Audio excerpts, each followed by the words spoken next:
Eles chegam inesperadamente, crescem até o tamanho de um prédio de vários pisos e destroem tudo em seu caminho, tirando milhares de vidas. Não são monstros de filmes populares. Estou falando sobre a água do mar comum que de repente se junta em um tsunami. Se você acha que eles nunca vão preocupar você, eu não teria tanta certeza. Como você reconhece tal ameaça iminente e como o oceano produz essas ondas assassinas? O maior perigo de um tsunami é a sua rapidez. Não é à toa que em japonês tsunami significa onda no porto. Dizem que foi inventado por pescadores. Retornando com sua captura, eles viram que seu porto havia sido destruído por uma onda violenta que eles nem tinham visto. O fato é que, em mar aberto, os tsunamis geralmente não ultrapassam 1 metro, 3,3 pés.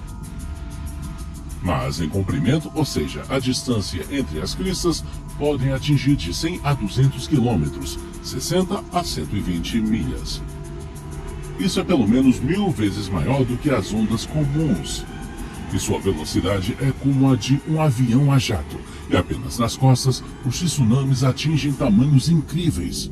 Então, como explicamos essa fúria repentina dos elementos? O vento, como no caso das ondas normais, nada tem a ver com isso. A massa de água é literalmente empurrada por um impulso curto e poderoso da água, e ocorre uma mudança brusca em grande escala no oceano. A causa pode ser um terremoto, erupção vulcânica, deslizamento de terra, explosão, o colapso de rochas e glaciares ou asteroides com impacto na água. Mas o principal culpado em 88% dos casos é sísmico. A energia motriz de um tsunami, ao contrário de uma onda comum, passa pela água, não por cima dela. Portanto, 95% do ciclo de vida de um tsunami é invisível a olho nu, e somente no final ele vem à superfície. Agora, respire fundo e mergulhe profundamente no epicentro desses eventos comigo. Até o momento em que as placas litosféricas da crosta terrestre se movem. O tremor é poderoso, quase 8 pontos, o que significa que um tsunami não pode ser evitado. Por causa do choque, parte do fundo do mar sobe, enquanto outra desce. E o oceano começa a oscilar verticalmente, lançando uma série de ondas. Se o navio estiver acima do centro deste terremoto, é seguro. A altura das ondas batendo do seu lado é de cerca de meio metro, 1,64 pés. Mas nas profundezas do oceano tudo está tremendo, do fundo à superfície. Imagine a enorme massa de água agora correndo para a costa, e a uma velocidade de 400 a 880 km por hora, 249 a 547 milhas por hora. E em alguns casos até 1000 km por hora, 621 milhas por hora. O que você vai ver da costa?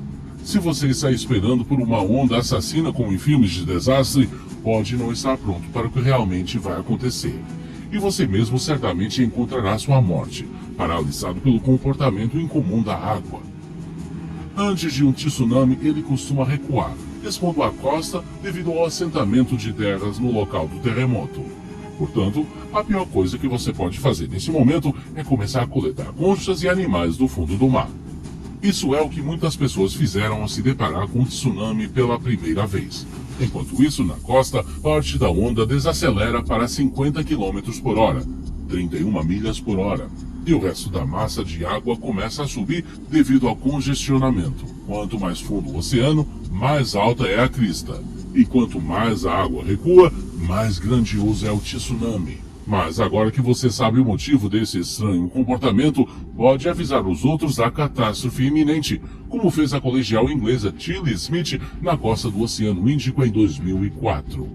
Por uma feliz coincidência, ela acabara de aprender na aula de geografia que a água recua rapidamente da costa antes de um tsunami. Tilly convenceu seus pais e todos ao redor de que eles precisavam se salvar, e assim ajudou cerca de 100 pessoas. Lembre-se de que você deve agir rapidamente. Antes de desacelerar, uma vez que a onda atinge a costa, sua velocidade ainda é de dezenas de quilômetros por hora ou milhas por hora. Portanto, no momento em que um alarme é emitido ou um tsunami aparece no horizonte, você tem no máximo 20 minutos passos recuando 10 quilômetros, 6,2 milhas para o interior. Se isso não for possível, suba em um telhado ou pelo menos em uma árvore forte. Nem sempre um carro é a melhor escolha. Se você não quer ficar preso no trânsito entre todos os outros que fogem das intempéries, quer? Se você se encontrar na água, então, antes de tudo, livre-se de sapatos e roupas pesadas. Você poderia facilmente ser atingido por escombros e ser carregado para o oceano, e com essas roupas seria extremamente difícil escapar. Além disso, não se apresse para voltar alegremente à zona de perigo quando a água baixar. Isso é o que os residentes da cidade soviética de Severokursk fizeram durante um tsunami em 1952. Como resultado, aqueles que sobreviveram à primeira onda foram varridos meia hora depois com a segunda, que tinha cerca de 15 a 18 metros, 49 a 59 pés de altura. Infelizmente, isso não é incomum. Existem várias ondas e a primeira nem sempre é a maior. A próxima pode demorar 2 a 3 horas para chegar e não enfrentará nenhum obstáculo. A primeira onda limpa o caminho, levando carros, árvores e propriedades com ele. A segunda carrega tudo de volta, destruindo edifícios e tudo em seu caminho. Foi exatamente o que aconteceu em Severokurisk. Os tremores começaram por volta das 4 da manhã. E quando o nevoeiro matinal se dissipou, fragmentos flutuando na água eram os únicos remanescentes da cidade na costa. Portanto, não até 3 a 4 horas após o ataque final, você pode finalmente respirar. Mas não pense que para a salvação basta notar apenas o estranho comportamento da água a tempo.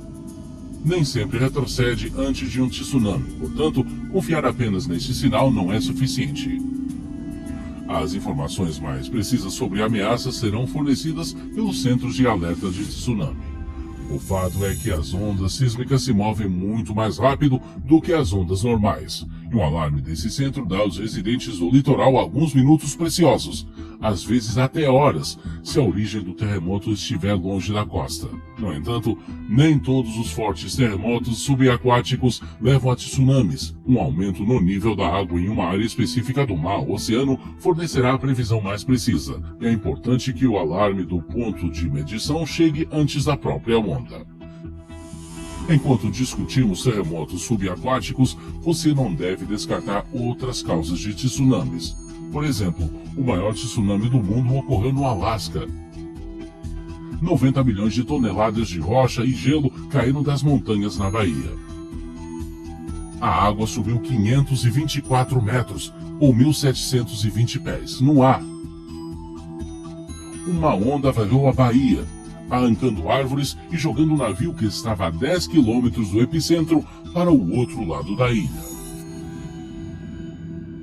E o tsunami resultante da erupção do vulcão indonésio Krakatoa no século XIX destruiu milhares de navios e ceifou dezenas de milhares de vidas.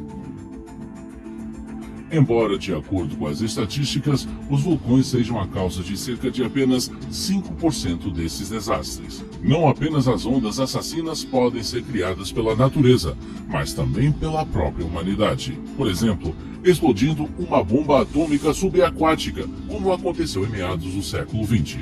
Uma explosão em grande profundidade levantou uma onda de 29 metros, ou 95 pés, de altura.